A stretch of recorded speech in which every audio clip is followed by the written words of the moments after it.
Bom dia, senhoras e senhores. É uma honra mediar a palestra especial desta manhã.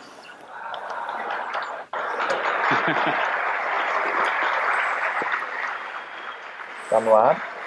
Tá. A mentalidade de uma população, o seu ambiente Beleza. cultural e sua atividade intelectual Vocês também. têm profundo impacto sobre a realidade e sobre o grau de desenvolvimento de uma sociedade. O filósofo, escritor e jornalista Olavo de Carvalho há muito tempo vem criticando o ambiente cultural e intelectual brasileiro.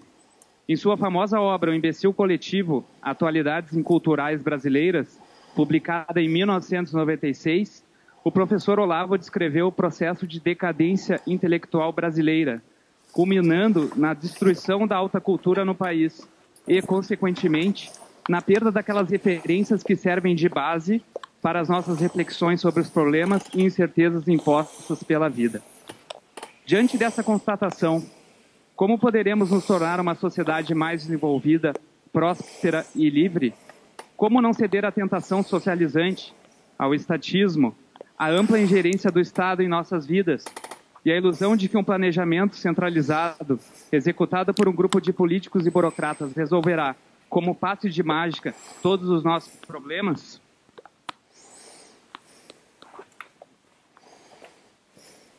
É para tratar desses e outros assuntos que convidamos o professor Olavo de Carvalho para esta palestra especial, retornando ao Fórum da Liberdade, 14 anos após a sua última participação. Considerado um dos pensadores mais influentes da atualidade, seu trabalho tem sido apontado, por alguns, estando certos ou errados, como uma das fontes de inspiração do presidente Jair Bolsonaro. O professor Olavo, no entanto, tem tecido críticas contundentes ao atual governo. Com a palavra, o filósofo, escritor e jornalista Olavo de Carvalho.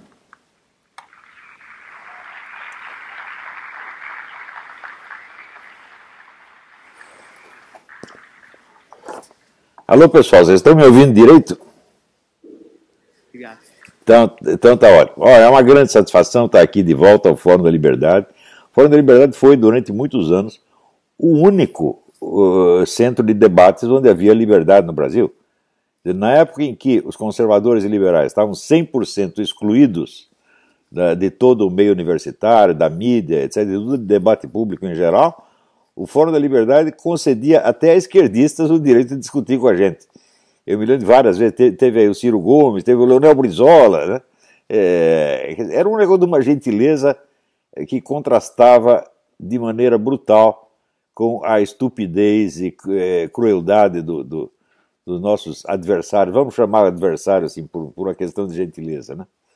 E, note bem, os meus primeiros livros, minhas primeiras intervenções no debate público brasileiro datam há mais de 30 anos. E eu vejo que até hoje os intelectuais esquerdistas acadêmicos, agora que eles começaram a captar algo, não do meu pensamento, mas dos autores que eu cito, com os quais eles me confundem. Então, a inabilidade dessa gente para entender o meu pensamento é um negócio tão majestoso que ela basta para explicar, vamos dizer, a derrota que esse pessoal sofreu. Que nós conseguimos tirá-lo do alto da glória e botá-lo no fundo do poço. Né? É aquele negócio, o Lula está na cadeia, babaca. É isso que eles conseguiram. Não é isso? Então, essa total inabilidade e essa humilhação intelectual horrível explica as reações que esse pessoal tem, pessoal tanto acadêmico quanto midiático. Né?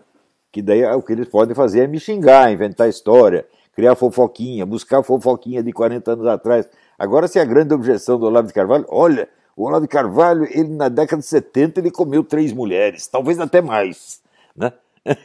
É esse o nível da discussão que os caras estão propondo. Meu Deus, é patético, é? Então, veja, a discussão brasileira, toda ela, se travou sob um fundo falso criado pela hegemonia esquerdista, que era empreendida por incapazes, analfabetos funcionais, né, bobocas no fim das contas. Né?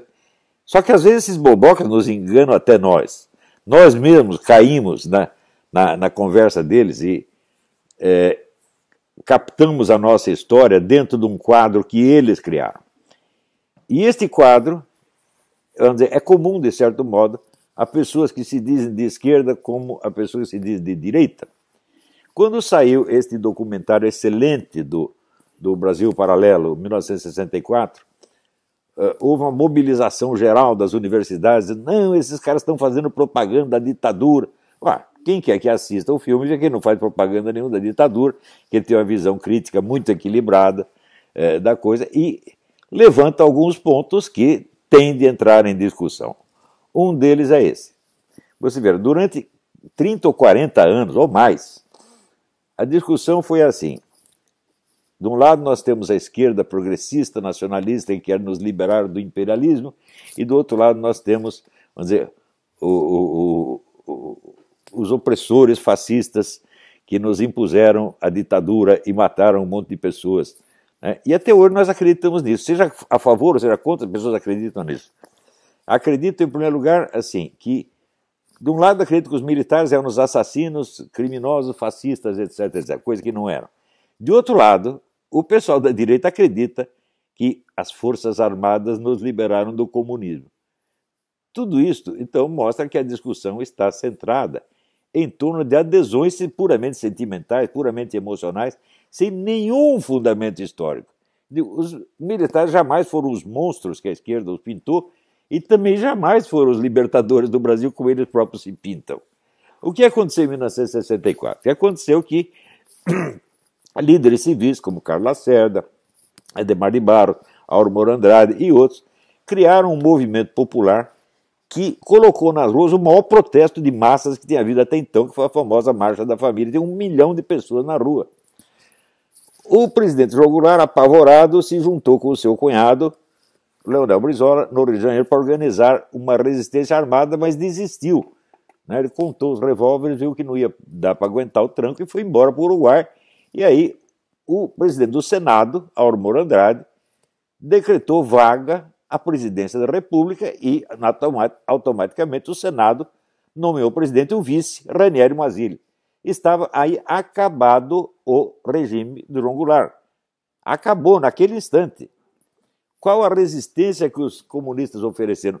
Nenhuma, fugiram todos. O pessoal dizia até que o Leonel Brizola fugiu disfarçado de mulher. Não sei se foi de mulher ou de soldado, mas ele fugiu, ele e o Jango. Não houve resistência armada nenhuma. Você sabe quantas pessoas morreram naqueles dias? Quantas pessoas sofreram violência naquele dia? Foi um líder comunista, Gregório Bezerra, que levou um cacete dos malucos lá em Pernambuco. E o outro foi um estudante maluco que deu um tiro no próprio pé. Isso foi a totalidade da violência no 31 de março, 1º de abril. Ou seja, não havendo resistência militar alguma, para que era preciso a intervenção dos militares? Para absolutamente nada. O governo estava caído, o lado vencido não oferecia resistência militar alguma, o vice-presidente já estava empossado na presidência e o problema estava resolvido. Daí aparece o general Olímpio Mourão Filho, lá de Minas Gerais, e põe os tanques na estrada, né, para apaziguar o país, onde não havia violência alguma. E daí os militares avançam, tomam o poder, escolhem como presidente o general Humberto de Alencar Castelo Branco e ele toma posse. A primeira coisa que ele diz, primeira declaração do novo presidente militar: a direita reacionária não dominará o país. Quem é a direita reacionária? Carlos Lacerda, Adhemar de Barros, Aurmor Andrade, o Senado, toda a liderança civil. Ao longo do tempo, os militares destruíram toda essa liderança civil. Há até suspeitas de que mandaram matar o Carlos Lacerda. Está no livro do Carlos Heitor Coni a respeito.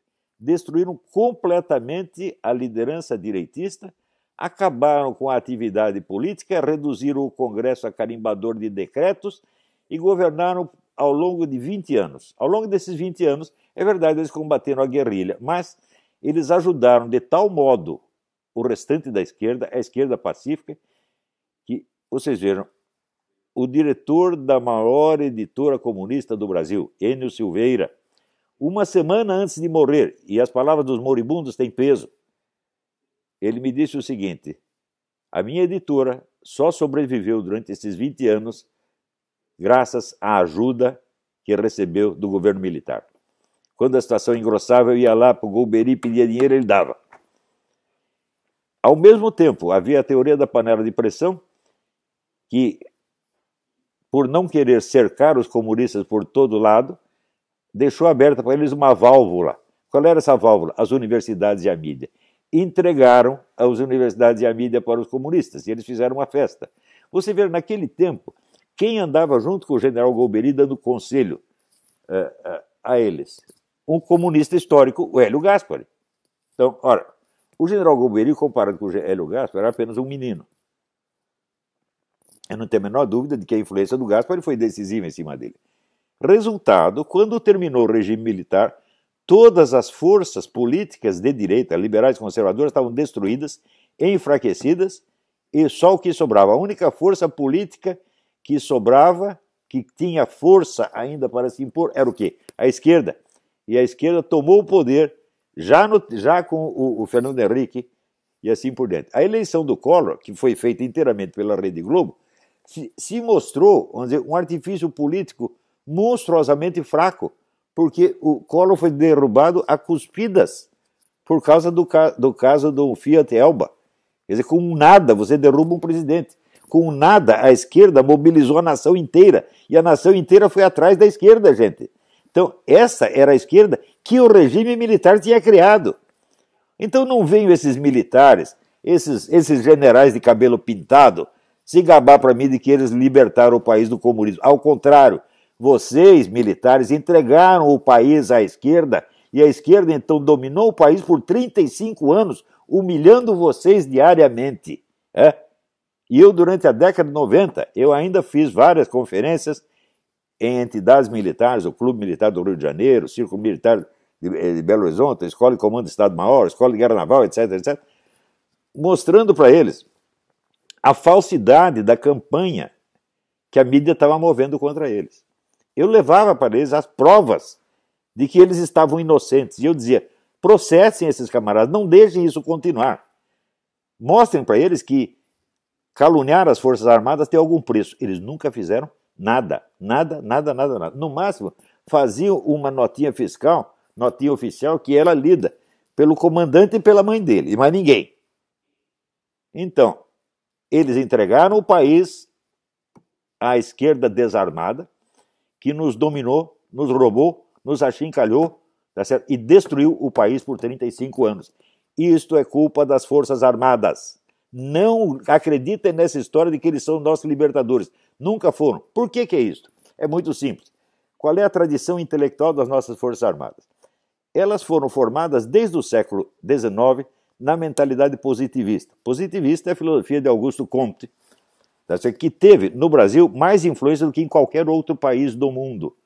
Quando houve a Guerra de 14, o discípulo dileto do Augusto Comte, Émile Chartier, apelidado Alain, escreveu: a causa desta guerra é que o mundo não seguiu o exemplo do Brasil, aderindo ao positivismo. Vocês vejam, então, o entusiasmo que a escola positivista tinha pelo Brasil. Ora, a ideia positivista é a extinção da atividade política e sua substituição por uma administração científica ditatorial, por uma de técnicos e militares. Esta é a doutrina positivista central. Eliminar, vamos dizer, a discussão política, a liberdade de discussão política e trocar tudo por concepções técnicas e científicas impostas desde cima por um governo de iluminados. Isto é a tradição central das nossas Forças Armadas. Se vocês estudarem direitinho a história das ideias políticas do Eric Voegelin, vocês verão que onde o positivismo conseguiu se impor, logo em seguida foi substituído pelo comunismo. Ele abre as portas para o comunismo. Veja, nos Estados Unidos, após o fim da guerra, a escola, os herdeiros de Augusto Comte, positivistas e neopositivistas, conseguiram dominar a universidade americana na base do boicote dos seus adversários. Isso está bem narrado no livro do filósofo australiano Harry Redner, The Malign Masters, os mestres malignos. Logo em seguida, em menos de 2 décadas, o positivismo já tinha sido substituído pelo comunismo, que dominou 100% a universidade americana. Vocês vejam o desastre que é esse positivismo. Dizem que o autor do positivismo, Augusto Comte morreu louco. Eu acho que ele viveu louco o tempo todo. E isso foi a filosofia que mais influenciou os nossos militares até hoje. Só que hoje, eles não sabem que são positivistas e nem sabem o que é positivismo.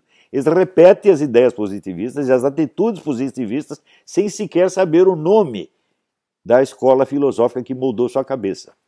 Então, esses são os nossos, com esses libertadores, onde é que nós podemos parar? Íamos parar exatamente nas mãos do PT.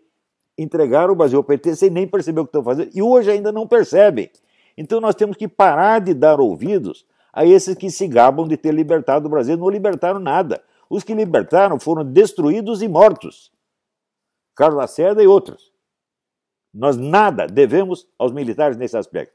Sob outros aspectos devemos muito, porque eles fizeram uma administração econômica esplêndida. Isso ninguém pode negar. Tá certo? Mas, por outro lado, eles também criaram esse sistema de uma universidade em cada esquina, que hoje gera 50% de analfabetos funcionais colocados na praça no aumento com seus diplominhas. Vocês imaginam o custo que isso tem para o Brasil? Mas no custo do ensino universitário no Brasil, por exemplo, o nosso Ministério da Educação é um dos que tem a maior verba, tá certo? Tudo isso para que metade dos formandos sejam completamente incapazes. Vocês imaginam o dano que esses incapazes trazem em todos os setores da atividade onde eles atuam? Tudo isso foi pago com o dinheiro do povo brasileiro. E, além disso, não só na esfera do ensino público, mas no ensino privado a mesma coisa. Não podemos idealizar o ensino privado, porque uma grande parte desses analfabetos funcionais provém de faculdades que são da propriedade de deputados e senadores. Né? Isto quer dizer, educacionalmente, o regime militar corrompeu o país até a base. Politicamente, destruiu a possibilidade de uma política eficaz de direita e abriu as portas ao domínio tucano-petista, cujo domínio nós sabemos o quanto nos custou. Então, chega de gente, sabe, com papo, né? Nós precisamos da realidade. Temos que pegar a nossa história e pegar esse regime militar, ver os seus méritos, que houve sem dúvida, e ao mesmo tempo os seus pecados, que não são pequenos. Enquanto nós não pararmos de tomar posição com base em adesão emocional a slogans, nós não vamos melhorar este país. O que mais falta no Brasil é conhecimento sério. O Brasil já tem, desde o século XIX, ele tem um proverbial ódio ao conhecimento. Isso está bem documentado nas obras do Machado de Assis e do Lima Barreto. Né? Do Lima Barreto é que ele tem aquela cena do Policarpo Quaresma, que as velhinhas passam na rua e vem ali, pela janela, vem a biblioteca do Major Quaresma e pergunta assim, mas para que tanto livro se ele não é nem bacharel? Então, no Brasil nós temos o culto do bacharel e temos horror ao conhecimento. Né? Até hoje, né? A atitude não mudou absolutamente nada. Nós aqui do Fórum da Liberdade, nós podemos inaugurar uma nova era de discussão sensata, sem, vamos dizer, sem esse partidarismo emocional bocó. Nós temos que parar com isso, gente. Nós temos que tomar consciência do que realmente nos aconteceu e cada um tem que reconhecer os seus erros. Eu acho que pessoas que não são capazes de reconhecer os seus erros não têm o direito de querer punir os erros dos outros. Então, isto eu estou falando não é para este ou aquele oficial, para todas as Forças Armadas. Eu nunca vi, dentro das Forças Armadas, o menor esforço para medir os efeitos desse erro positivista monstruoso. Hoje eles estão querendo de novo impor a norma positivista. Nós resolvemos tudo e não queremos ouvir os ideológicos. Quer dizer, como se eles fossem científicos, como se o positivismo fosse uma teoria científica e não uma ideologia das mais grosseiras e mais enganosas que o mundo já conheceu. E pior, uma ideologia chega, vamos dizer, ao seu maior sucesso quando ela já não é reconhecida como ideologia. Quando ela penetrou de tal modo no senso comum que ela parece a realidade mesma. Então, eu digo, o positivismo ainda é o grande vitorioso no Brasil. E o positivismo não pode fazer face ao comunismo porque ele é o pai do comunismo. Ele abre as portas para o comunismo. Ele tapa a boca, vamos dizer, da direita, dos conservadores, dos cristãos, e daí sobra o quê? O monopólio ideológico da esquerda, como aconteceu no Brasil, gente. Nós temos que tomar consciência, nós temos que acordar, tá certo? E não temos que ser bonzinho com ninguém, né? Então, eu acho que este fórum é um lugar muito propício para esse tipo de tomada de consciência. Tá? Era isso que eu tinha a dizer. Obrigado.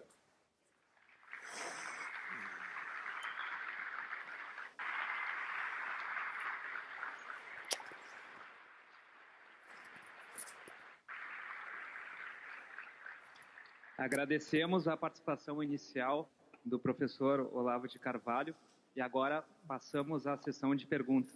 Lembrando que as perguntas devem ser feitas pelo aplicativo. Professor Olavo, temos uma plateia repleta de jovens, então essa pergunta se faz bem relevante. O senhor foi militante comunista em sua juventude. O que fez o senhor mudar completamente sua orientação ideológica?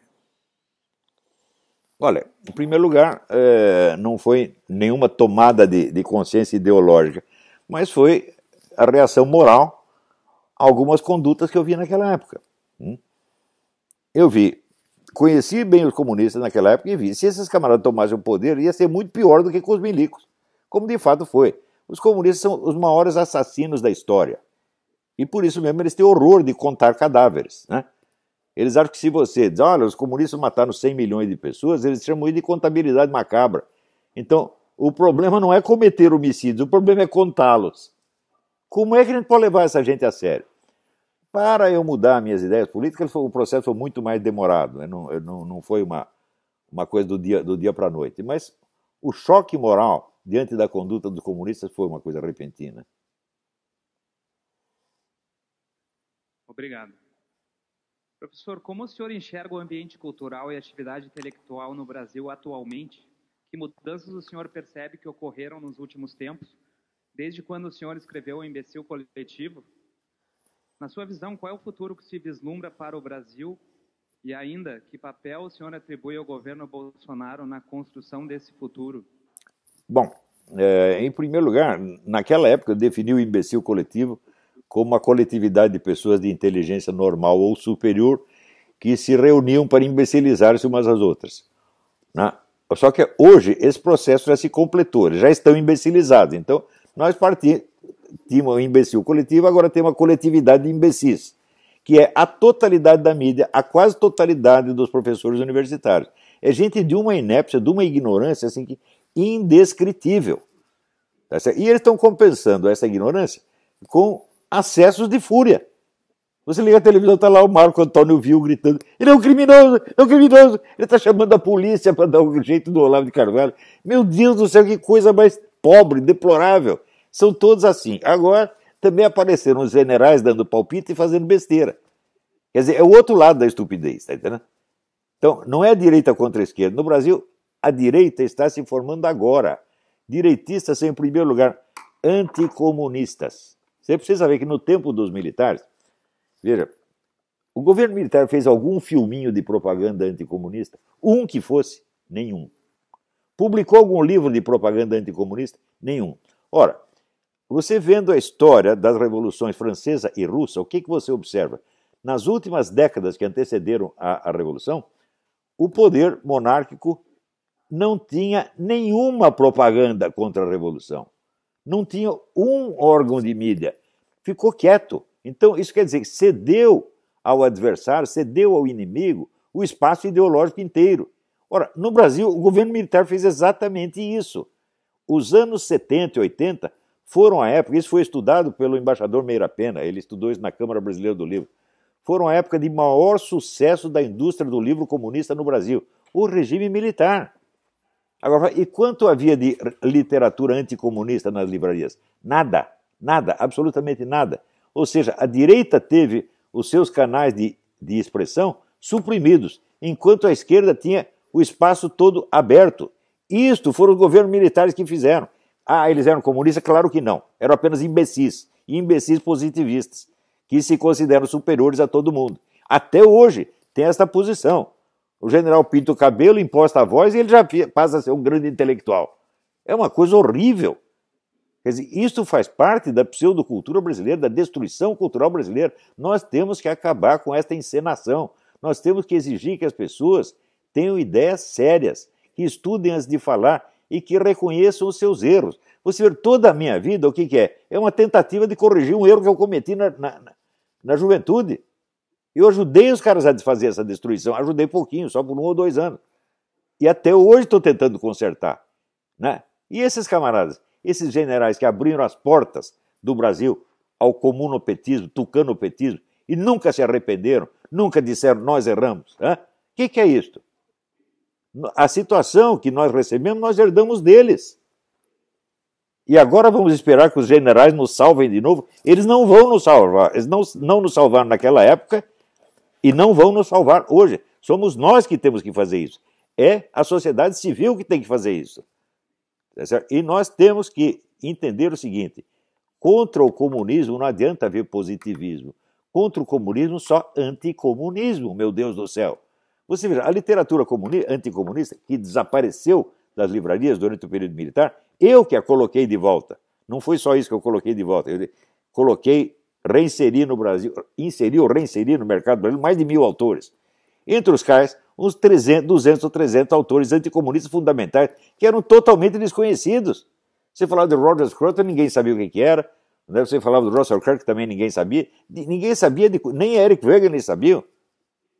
E foi reintroduzindo esses autores que nós restauramos o debate.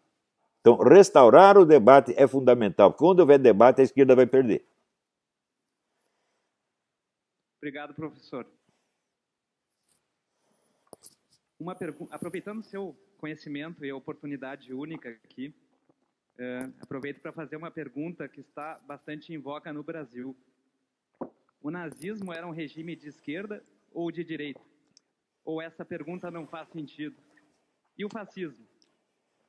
Olha, muito recentemente o grande historiador israelense Zeev Sternhell publicou um livro sobre o fascismo francês. E o título é Ni droite ni gauche, nem direita nem esquerda. O fascismo é um outro fenômeno, e o nazismo é outro fenômeno ainda. Realmente não é possível você definir um regime, um movimento político, somente pelo seu discurso ideológico, porque sempre existe uma tensão entre o discurso ideológico e a prática. Então é muito difícil você dizer, isso aqui é de direita ou de esquerda. Ora, na sua origem, presta atenção, na sua origem, o fascismo italiano era evidentemente de esquerda, porque o tópico que criou a discussão da onde nasce o movimento fascista foi o seguinte: a classe social pode ser o agente da Revolução Mundial ou não pode? E alguns teóricos fascistas responderam, não pode, porque não existe proletariado internacional. O proletário, quando sai da sua nação, vai para a nação vizinha, ele não vira um proletário lá, ele vira um lumpenproletário, ele vira um mendigo. Então não há proletariado internacional. Essa tese foi certíssima, foi amplamente confirmada na Guerra de 14, onde os comunistas esperavam que o proletariado internacional ia se voltar contra a burguesia e se recusar a lutar numa guerra imperialista. Aconteceu o contrário. O proletariado das nações foi a parte social mais entusiasticamente nacionalista e patriótica que houve. Então, nesse ponto, os economistas fascistas estavam certos. Então eles disseram, o agente da Revolução Mundial não é o proletariado internacional, mas as nações proletárias. Não se trata de proletariado contra a burguesia, mas nações proletárias contra nações burguesas. Nações exploradas contra nações exploradoras. Quem adotou isso aí depois foi Stalin. Na Segunda Guerra, ele adotou o chamado movimento terceiromundista que ele criou, era inteiramente baseado nisso. Então, o que é a política comunista? Era as nações proletárias contra as nações burguesas. Isso era teoria fascista, meu Deus do céu. Então, a gente tem que contar a história com base nos seus detalhes factuais concretos, não com base em generalizações ideológicas. Então, se você pegar qualquer dessas ideologias, tem elementos de direita e tem elementos de esquerda. Por exemplo, se você pegar, vamos dizer, o culto alemão, vamos dizer, as suas divindades primitivas, divindades vikings, etc, etc. Bom, tudo isso, sob certo aspecto, é conservador, porque está querendo o retorno ao passado. Mas, por outro lado, é revolucionário, porque queria, com este culto nacionalista, destruir o cristianismo. Então, é esquerda e direita ao mesmo tempo. Então, eu acho que não se deve discutir essas coisas só com esses carimbos. A coisa é muito mais complicada. Em todo caso, no mínimo, eu sugiro a vocês a leitura dos livros do Zé Sternhell e, sobretudo, do Emilio Gentile, é um historiador italiano. Não é o Giovanni Gentile. Giovanni Gentile foi um filósofo fascista. Emilio Gentile. E nos Estados Unidos existe o James Gregor, talvez o maior estudioso de fascismo no mundo. Tem que ler essas coisas. Agora, esse pessoal discute baseado no quê? Na propaganda soviética dos anos 40. Ora, hoje em dia nós sabemos, e está mais que provado, a tese do Ernest Toppich, de que a Segunda Guerra foi concebida, planejada com 20 anos de antecedência pelo Stalin e que chegou a seus objetivos, essa tese hoje está amplamente comprovada. Agora, a gente publica isso no Brasil, dá lá nome de 2 ou 3 livros, o pessoal da mídia não lê, e vai ler o quê? Uma resenha que saiu no New York Times contra o livro do Ernest Toppich em 1985. E, essa tese é falsa. Eles não leram os livros, meu Deus do céu. Eu já dei a lista, já tem vários livros sobre isso. Hoje essa tese é irrefutável. Irrefutável. Stalin esperava utilizar os nazistas como tropa de choque, ou como navio quebra-gelo. Os nazistas invadem a Europa toda, destroem as democracias ocidentais, mas esses nazistas são loucos, não vão capazes de administrar nada, então nós vamos atrás, invadimos a Alemanha e tomamos tudo que eles conquistaram. Ué, não foi exatamente isso que Stalin fez? Fez e deu certo. Eu considero Stalin o maior estrategista de todos os tempos. Né? É isso, gente. Obrigado, professor. Aproveitando o tema nazismo, o médico judeu austríaco Viktor Frankl relatou sua experiência de sobrevivência em um campo de concentração no livro Em Busca de Sentido. Conforme um artigo seu, professor, Viktor Frankl, por uma decisão pessoal, entrou no campo de concentração disposto a conservar a integridade de sua alma e dignidade, a não deixar que seu espírito fosse abatido pelos carrascos do seu corpo. Diante desse exemplo de bravura e perseverança, contra todas as circunstâncias, como encarar a mentalidade coitadista e o vitimismo presentes em nossos tempos? Nos tornamos todos homens medíocres? Você vê, a história do Viktor Frankl nesse ponto chega a ser maravilhosa, tem um elemento miraculoso ali. Porque ele estava vendo que ele não tinha futuro, nem na Alemanha, nem na Áustria, nem em parte alguma, tudo ocupado pelos nazistas, e ele pensava em ir embora para os Estados Unidos. Só que para isso ele teria que deixar ali o pai e a mãe. E um dia ele vê uma sinagoga bombardeada e entre os destroços da sinagoga ele vê uma pedra com o mandamento: honrar pai e mãe. E daí ele decide ficar ali e sofrer junto com o pai e a mãe e foi parar no campo de concentração. E no campo de concentração ele entendeu essa coisa fundamental, que as pessoas que tinham um motivo para viver, ou seja, tinham uma causa, um valor a defender, resistiam melhor à destruição das suas personalidades pela opressão ambiente. Então, por exemplo, se a pessoa tinha, sei lá, um velhinho que tinha um netinho fora, que ele precisava encontrar um netinho, criar um netinho depois da guerra, esse resistia bem. Mas a pessoa cujos valores e metas da existência tinham desaparecido, essas ficavam todas loucas. Ou cediam à opressão, acabavam até colaborando com o opressor. A gente vê isso no Brasil. No Brasil, veja, as pessoas não têm plano de vida, elas não têm metas na existência. Eu, no meu curso, eu começo, primeiras aulas, eu dou um exercício que eu chamo do necrológio. É o seguinte: você vai fazer de conta que você morreu, e que você é uma terceira pessoa, escrevendo o seu necrológio, e partindo do princípio de que tudo que você queria ser de mais alto e mais maravilhoso, você conseguiu ser. Você conseguiu ser a pessoa que você queria. Não estou falando de emprego, de dinheiro, de rendimento. Não, como ser humano. Faça de conta que você realizou as melhores qualidades humanas a que você aspirava e daí você conta a sua vida. Esse exercício que eu peço para os alunos repetirem ao longo da vida é assim, é a tomada de consciência de quem você é perante Deus, quem você vai levar para o juízo final. Se a pessoa perde isso de vista, ela não tem mais sentido de vida e a personalidade dela é moldada apenas pela impressão que ela quer dar aos outros. Então ela vai viver num universo de fingimento, vai ser mais um homem de papelão, mais um homem de isopor, como está cheio no Brasil. O nosso parlamento só tem homens de isopor. né? São mulheres de papelão e homens de isopor. É isso que tem lá. Você não vê uma personalidade que tenha consistência. Eu acho que o nosso presidente tem consistência. Ele é uma personalidade real, mesmo porque ele já esteve perto da morte e sabe o que é isso. Os outros não, né? Os outros nunca pensam na própria morte. E quem não pensa na própria morte não merece viver. É isso.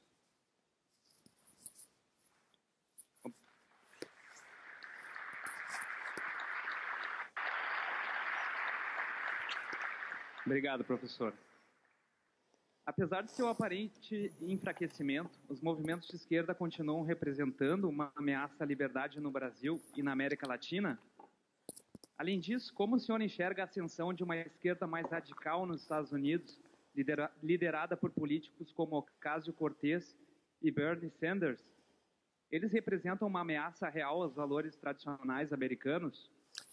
Bom, então, em primeiro lugar, temos que distinguir o que é hegemonia intelectual e o que é hegemonia cultural. Hegemonia cultural é que o sujeito é o dono das ideias mais eficientes. Ou seja, ele é o dono da linguagem na qual todo mundo tem que se exprimir. Só tem aquela... Seja você quem for, você só consegue falar na linguagem dominante. Esta hegemonia intelectual foi quebrada, foi destruída e eu destruí.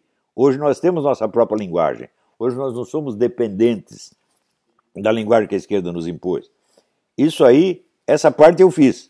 Fiz praticamente sozinho. Não vem me falar de Rodrigo Constantino, esses caras que entraram aí com 40 anos de atraso. Ah, não, pelo amor de Deus. Calma, né? Acusação não. Né? Reinaldo Azevedo.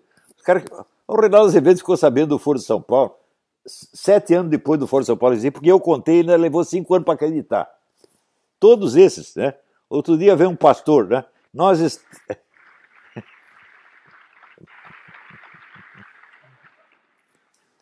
Então, até um monte de picaretas que subiram, descobriram que o antipetismo rendia e entraram também na corrente e ganharam algum dinheiro com isso. Muito bem, leva o dinheiro para sua mãe, né? Mas não vem dizer que você é um pioneiro nessa luta. Isso é absolutamente falso. Então, agora, a hegemonia cultural é o controle dos meios de difusão. É o controle das universidades, o controle dos órgãos de mídia e assim por diante. Sobretudo nas universidades, vocês vejam o seguinte: qual é o melhor sistema de controle ideológico de uma universidade? É a orientação de teses. Porque pela orientação de teses, você garante a continuidade da sua hegemonia na geração seguinte. Ora, façam um teste, vocês vejam a lista de teses aprovadas em todas as universidades brasileiras e me digam o seguinte: quantas teses anticomunistas foram ali aprovadas? A resposta é nenhuma. Nenhuma durante 50 anos. Ou seja, o anticomunismo foi proibido no meio universitário brasileiro. 100% proibido. E proibido na mídia. Isso não é brincadeira, gente. Por isso, quando o pessoal falou, temos que lutar contra a doutrinação, eu falei, não, mas o problema não é a doutrinação. A doutrinação não é nem tanta. O problema é a total exclusão da opinião adversária. É um problema de censura. Então tinha que ser universidade sem censura. Não é sem doutrinação. Doutrinação é cada um que expressa a doutrina que queira. Isso não é um grande problema. O problema é o controle hegemônico. É o controle, né, tipo censura. Isso aconteceu durante 50 anos e acontece ainda. Então vem esses palhaços, né, professores comunistas, dizendo, não, mas aqui nós temos a liberdade de discussão. Eu falo, então me mostra as teses anticomunistas que você orientou e aprovou. Nunca mostra nenhuma. Só tese comunista ou outra coisa. Mas anticomunismo, não. Então, o problema no Brasil, nas universidades brasileiras, não é a doutrinação comunista, é a proibição do anticomunismo. Proibição total, proibição ditatorial. É uma coisa nojenta. E na mídia também. Né? Então, você pegue lá os jornais brasileiros e fala, me mostra os seus articulistas anticomunistas. Às vezes, veja, às vezes tem um no meio de 100. Quando eu fui contratado pelo Globo, o Luiz Garcia, que era então diretor da redação, ele confessou, nós tivemos que contratar o Olavo porque só tinha articulista de esquerda e estava dando na vista, então tinha que ter umzinho para se opor aos outros 200. O que é isso aí? É controle hegemônico. Esse é o problema na universidade e na mídia brasileira. E eles ainda têm esse controle. Eles dizem o que quiserem. E agora perderam totalmente a vergonha na cara. Porque eles foram tão humilhados intelectualmente que agora só resta xingar, inventar historinha, espalhar fofoquinha. É isso que estão fazendo. Quer dizer, eles estão destruindo o jornalismo brasileiro nas suas bases. Então é isso, gente.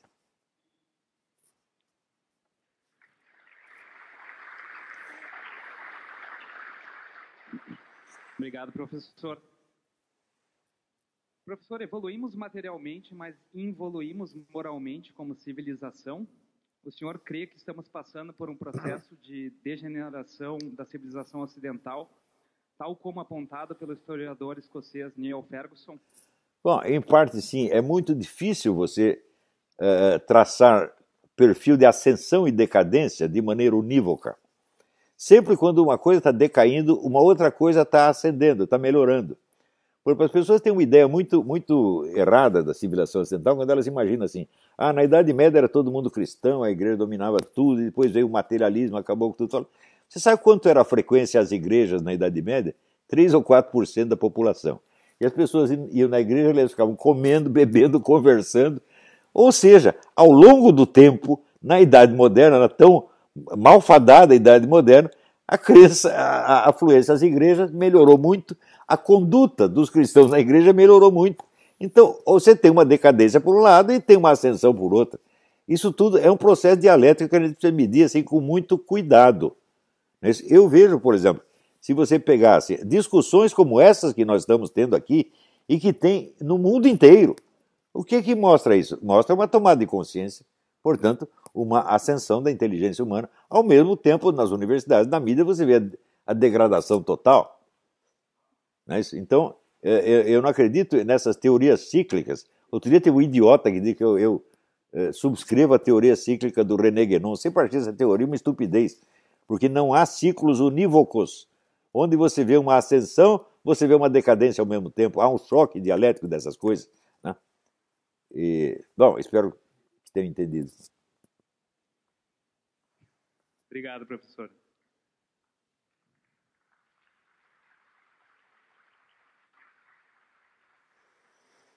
O pensamento socialista é atraente à população intelectualmente mais simples e domina a produção cultural e informacional brasileira. O que se pode fazer concretamente para mudar este cenário? Bom, então, em primeiro lugar, nós temos que levar em conta o seguinte: a mídia brasileira, se você somar a tiragem eletrônica e impressa de todos os grandes jornais e revistas, você não chega a 1% da população. Então isso significa o seguinte: a mídia brasileira é diferente da mídia universal, porque em todo lugar você vê a mídia, vamos dizer, influenciando maciçamente a população. E a mídia brasileira só fala para uma reduzida elite. Então a função da mídia brasileira não é formar a mente das massas, é impedir que as ideias das massas penetrem a elite. Ela é a proteção ideológica da elite. Folha de São Paulo, Estadão, Globo só faz isso. Eles só se dirigem à elite, é a conversa interna da elite, e o que se fala fora dali é excluído, é criminoso, etc, etc. Foi assim que eles conseguiram excluir o Bolsonaro durante tanto tempo. Mas acontece o seguinte: eu e o Bolsonaro, nós furamos esse bloqueio. Né? Nas minhas ideias não são necessariamente as dele, mas nós furamos esse bloqueio e o homem está lá na presidência da República. Gostem ou não gostem. Então, veja, Platão, 2.500 anos atrás, ele já ensinava o seguinte: jamais um movimento popular derrubou uma elite se não conquistasse o apoio de pelo menos uma parte dessa elite. Então, para que serve a mídia brasileira? Para impedir que as ideias populares conquistem uma parte da elite. Você vê que naqueles movimentos populares de 2013, 2015, 2016, o povo estava na rua gritando slogans contra isso e a mídia não reproduzia, a mídia escondia. Para quê? Para não deixar que a elite fique na incerteza. Estão entendendo? Então, vamos dizer, a elite brasileira é enormemente poderosa. Aquilo que o Raimundo Fauro chamava de estamento burocrático, que são aqueles camaradas que acham que o Estado é deles, né? Eles ainda estão no poder. E muitos que subiram na vida, levados pelos movimentos populares, não queriam destruir o estamento burocrático, mas queriam apenas fazer parte dele e já estão fazendo parte. Isso não pode acontecer. Nós temos que criar lideranças populares que não entrem no processo eleitoral, que estejam arraigadas no fundo da sociedade. Os comunistas sempre souberam isso. Ora, se o comunista fazia, por exemplo, um líder sindical, e o líder sindical se candidatava a deputado, sabe o que eles faziam? Expulsavam do partido. Falaram, nós não botamos você aí para ser deputado, nós não botamos você aí para brilhar em Brasília, nós botamos você aí para você liderar o povo. E isso aí, os conservadores têm que aprender. Nós temos que ter liderança popular espalhada por toda a sociedade e não mandar ninguém para Brasília, meu Deus do céu.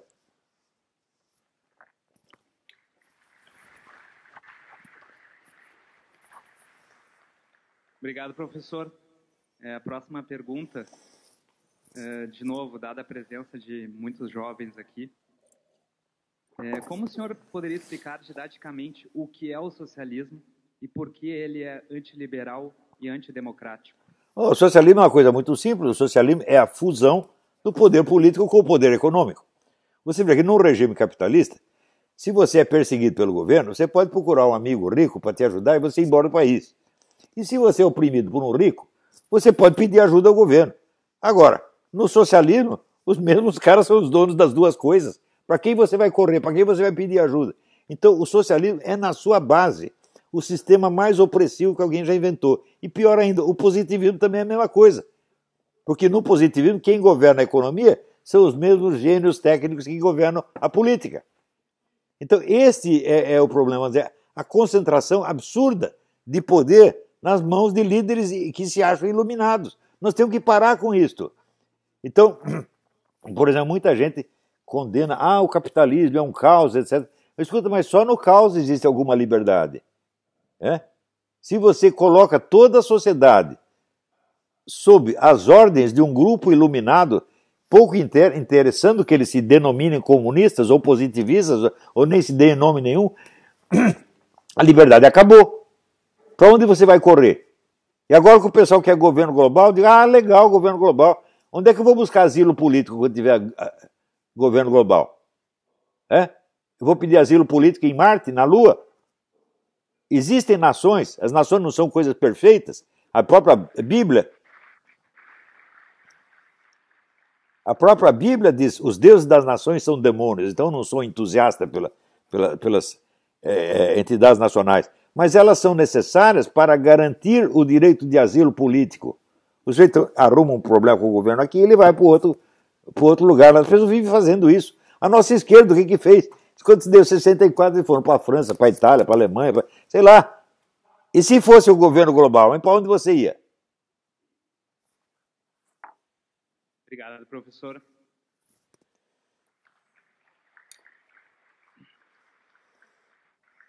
Passando à nossa última pergunta. Como está a atividade e articulação do Foro de São Paulo no Brasil e América Latina atualmente? Permanece constituindo uma ameaça real à democracia na região? E o senhor está otimista ou pessimista quanto ao futuro da nossa nação?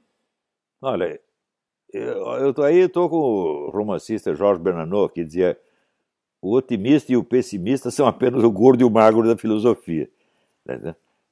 Nós temos que ser realistas e ver em cada momento existem motivos de esperança, né, e motivos de temor. Isso sempre existe, isso é a nossa vida. Você vê, o Foro de São Paulo, ele é ainda a maior organização política que já existiu no continente. E, você vê, eu publiquei as atas do Foro de São Paulo, atas de quase 20 anos do Foro de São Paulo. Porém, vocês não podem esquecer aquilo que o Lula confessou no 15º aniversário do Foro de São Paulo, que ali o que interessava era menos as assembleias do que os contatos discretos entre governantes.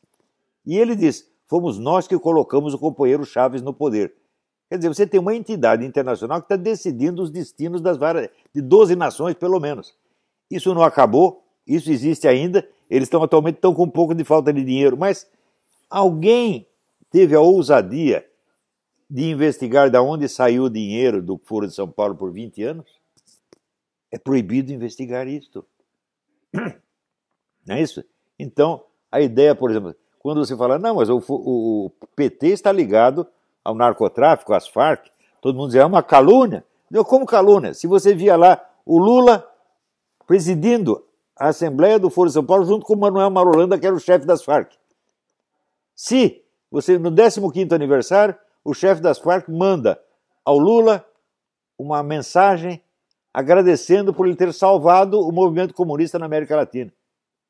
Quer dizer, as ligações são muito íntimas.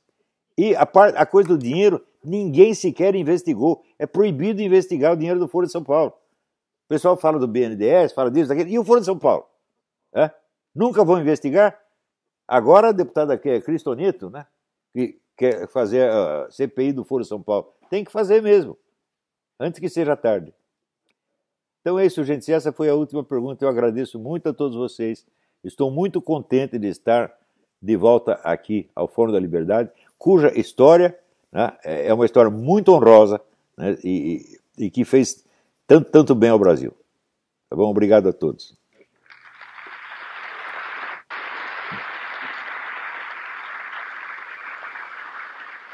Muito obrigado, professor.